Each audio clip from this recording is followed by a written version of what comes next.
Hey everyone, I'm Sophia Stokes and welcome to another episode of Lowdown, your source for arts, music, and entertainment from the Akron area and beyond. On today's episode, we've got a look into an open mic night, an arts festival beyond your imagination, and an interview with an artist that competed on The Voice. You don't want to miss it, so stick around because this new episode of Lowdown starts now.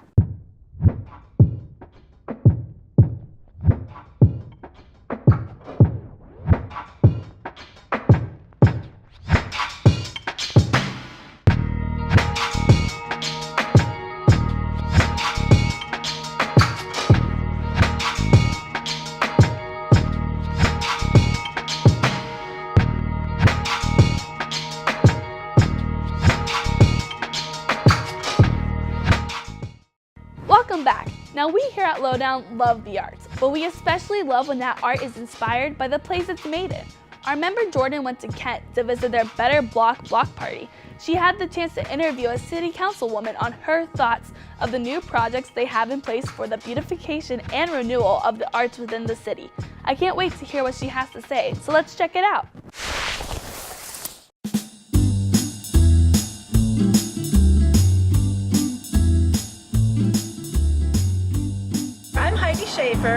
I'm city council person for Ward 5, which includes this area here and the neighborhoods around downtown. And this event today is called Better Blocks. Better Blocks is a way of visioning how a street that is really kind of a pass-through for cars can become a vibrant street for pedestrians, bicyclists, people to hang out, and also for cars to drive through, but much slower than they currently do.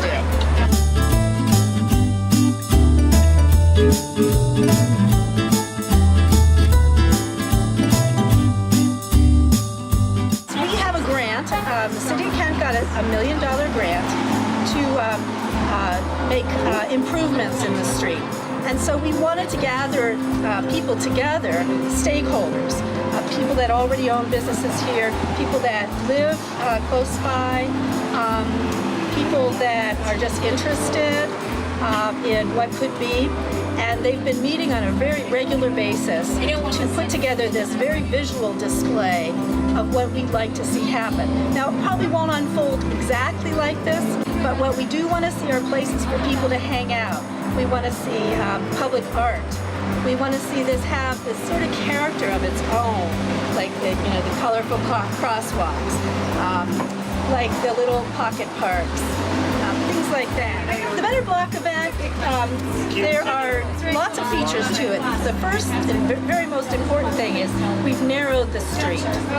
So once we've opened the barricades, now the cars are going through. We also have painted crosswalks. Formerly, this street did not have any crosswalks, and people kind of just run across the street in between the cars whenever they can. So there wasn't a feeling of safety. They're colorful because we want this to become an arts district. It already is to some extent. It's not like a big stretch because we have like a cute little coffee shop here. We have a coffee grinding place. This has historically been our music district. There is an art gallery, 2 of them actually, and so it's just kind of like we want to see more vibrancy here, more people on the street, just as we've done in other parts of the city.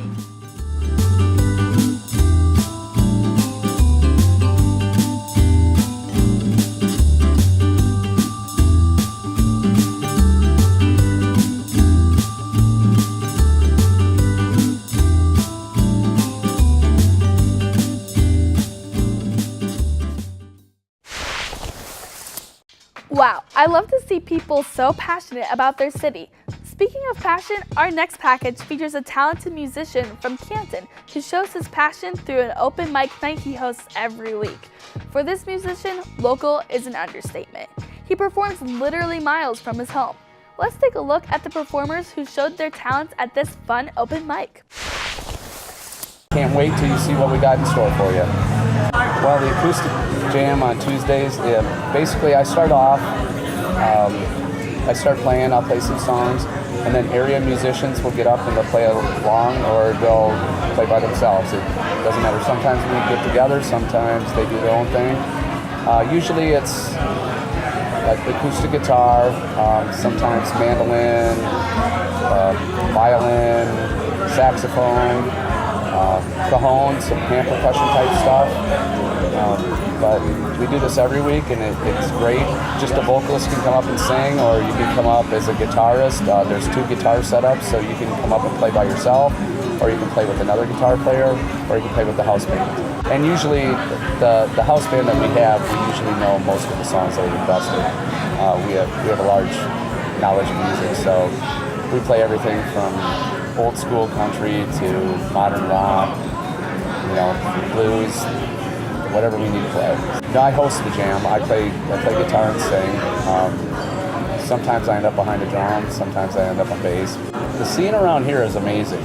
I mean, you can go across the nation, which I played across the nation, and the Canton area alone has so many places to play.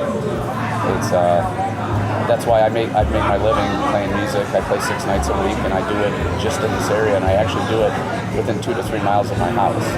So it'd be hard to find any place around here or across the U.S. that you could do that and actually make any money. I mean, you might be able to play in Austin, Texas 6 nights a week, but you're probably making $25 a night. So to be able to make your living and do it in this area is amazing. I graduated high school when I was 17, and when I was still 17, I was approached by a person that played Holiday Inns, Vermont Inns, that circuit throughout the Midwest.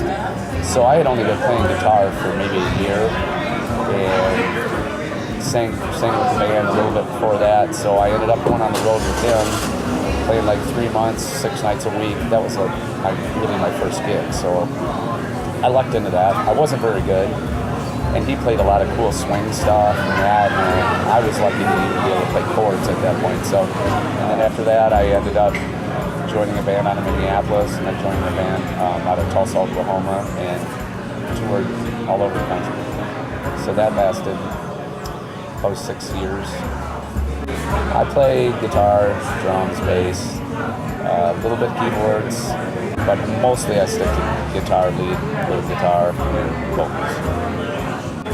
Acoustic Jam Night means to me, it means I get to play with a lot of cool people and exchange ideas and have a lot of laughs and a lot of fun. It makes the fact that music's my living a lot more fun. I really enjoy the camaraderie and hanging out with people that I normally wouldn't get to see because I play every night. So the fact that other musicians come out here and hang out with me is great. It's just really a great time. Those musicians looked like they were having such a fun time on stage. Stay tuned after this short break for even more great music. Welcome back. Our last band may have performed for a local audience, but our next musician has performed for millions. Will Champlin first made his name on the hit TV show The Voice. This week he traveled to Akron to perform for our students in the Starbucks Lounge. Let's take a look at how the night went. My name is Rebecca Holman. I'm the president of RHPB, which stands for Residence Hall Program Board. We put on the major programs on campus, so the 909s and the 717s. They're geared more towards our on-campus students. They're usually bigger performances, musicians, artists, magicians, some of our hypnotists come. Yeah, no, we are specifically focused on the arts and on just the programming events. We leave more of the educational events to our sister organization, RHC. So they focus more on the smaller events that are geared more towards like an educational standpoint. We focus just on the larger arts programs. So every fall we go to conferences, regional conferences in the fall and national conferences in the spring. And I actually met Will at a national conference last spring in Florida, and I booked him there after watching him perform at what we call showcases. And so it was like a 10-minute performance that he got to do. And after that, me and the girl that was with me that's also on my staff now decided that we really liked him and it was something we wanted to bring back to Akron. Tonight we have Will Champlin, who's top 3 on The Voice of season 5. And so he'll be performing here in the Starbucks and the Student Union. My name is Will Champlin, and here we are in Akron, Ohio, at the University of Akron. and I'm myself, artist, musician, producer. Today I'm gonna be performing an hour set in the Student Union Center, right next to Starbucks. First 100 people get free coffee, so come on. I'm originally from LA, been there most of my life. Some of you guys might know me from the Voice TV show, and I've written for like One Direction and toured with bands like Poison and Glenn Frey, the Eagles. Just do a lot of stuff and work on my own, do my own music, a lot of indie stuff too. So just I'm a constant. I just consider myself a constant like music factory here, walking music factory, I suppose. Yeah, I mean, I got like my album. Brought some copies today. That album like was on top 20 of iTunes for a minute. Like that was like after like the Voice season, so that all definitely helps. I tried out like a couple other times, like 2 times before, and then third's a charm. Because the third time, I went to the audition room and it was the same lady who was in the first. She's like, "I recognize you. I think you chose the right song this time. Stay here. We want to interview you and see if you would be a good fit for the exec callbacks." So, that it all spiraled and it all just happened. So it happened fast and furious. So that was a lot of rolling with the punches there on that year. It takes up quite a bit of your life to do that. You guys should follow my Spotify, Instagram. I'm gonna be dropping a track every 2-3 weeks. So I'm just gonna get relentless and I'm about to get savage. So here it comes.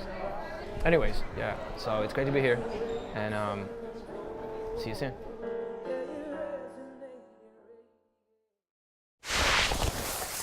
Performing in front of millions of people takes a lot of guts, and our next featured artists are used to that.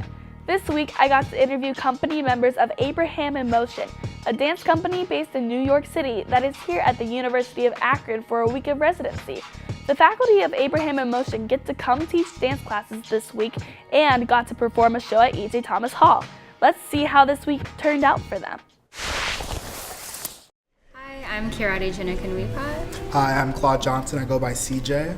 And we dance for Kyle Abraham / Abraham in Motion. I guess I started dancing or was put into classes at age 3. In high school, I started to get serious about it then, and then I went to SUNY Purchase College and danced there for 4 years before I graduated. I started dancing, I took dancing seriously at the age of 14. I went to art high school in Chicago.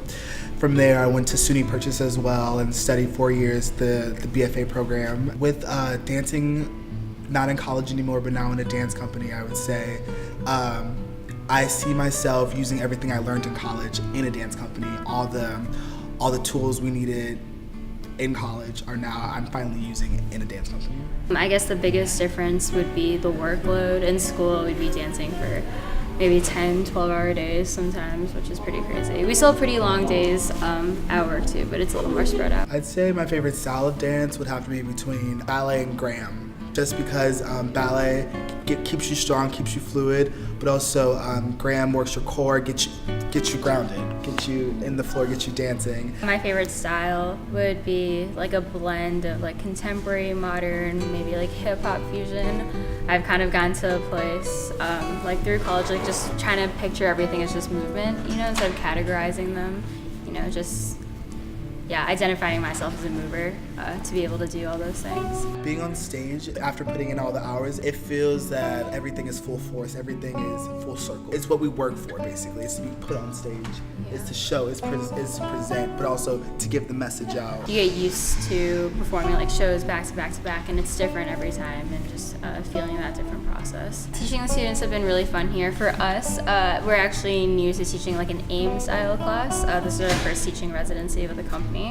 So putting together classes have been fun with that, using Kyle and AIM, vocab, putting stuff together. It's been eye-opening to reflect what what teachers from the past have taught us and how we brought it to our own class and everything like that, as well as learning from Kyle. We also take from our other teachers, and it's been really fun because now we know where we can go from and what we want to do, what more we want to do and what less we want to do. So that's been really fun.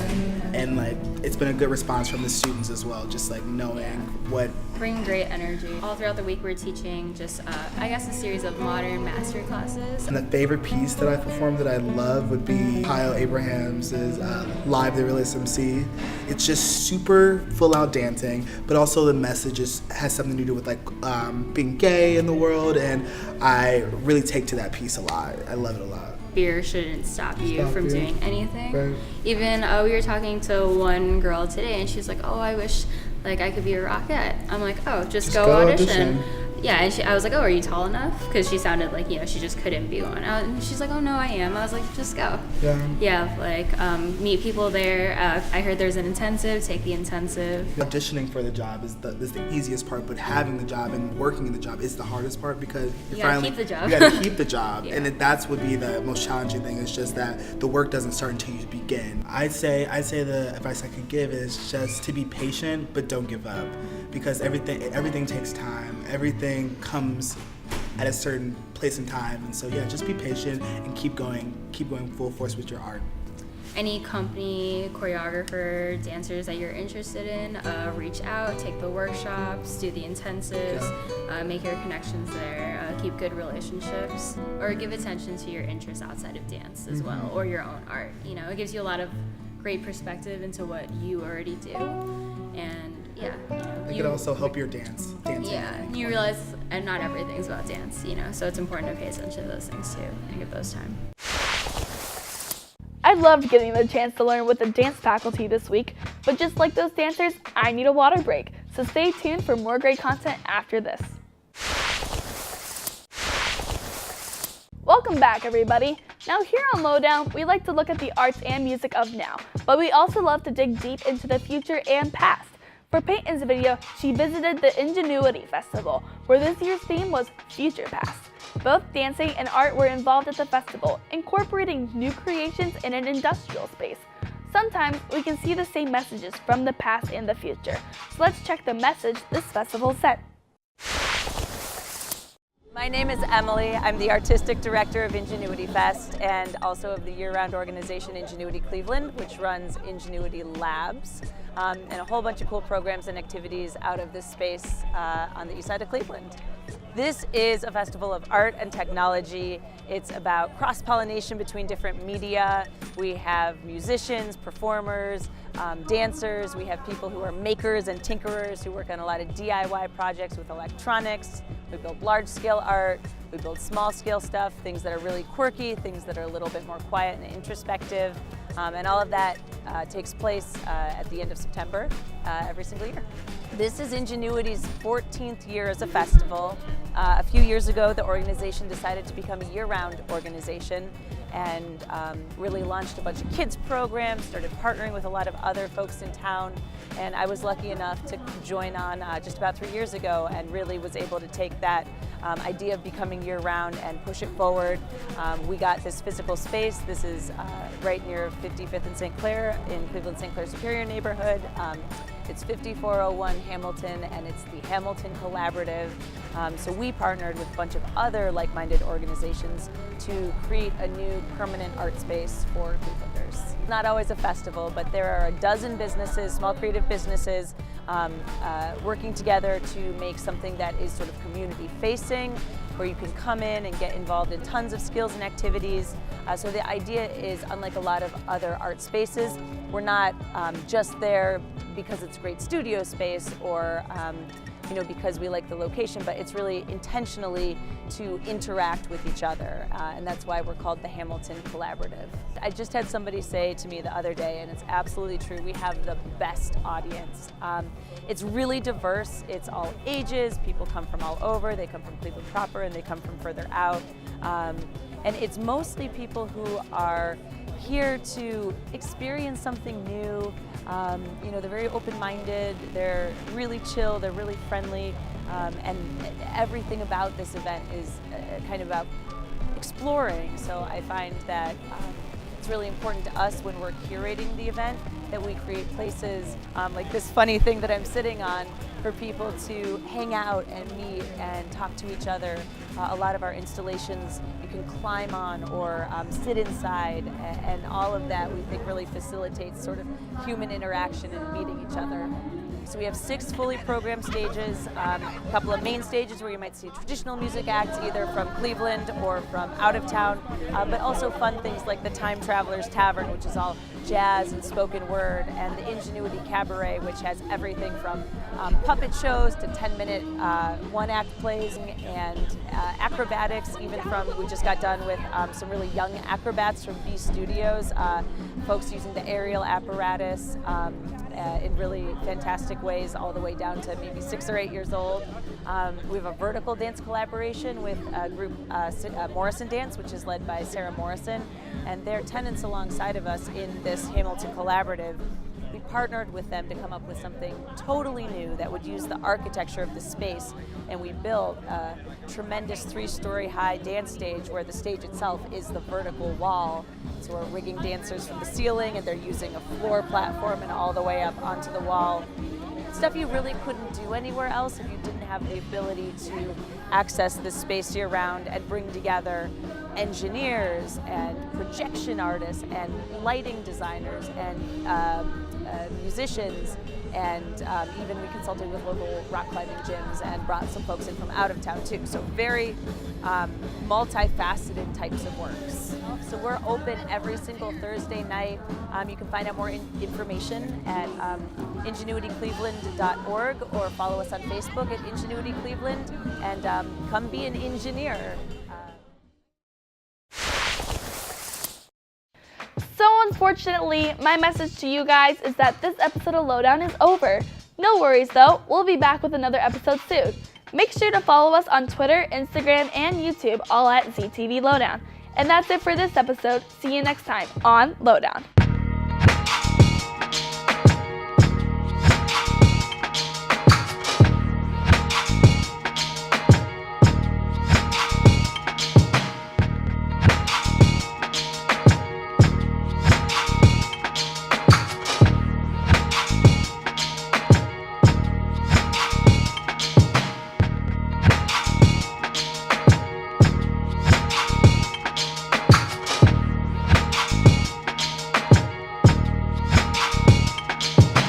This program was produced by ZTV at the University of Akron.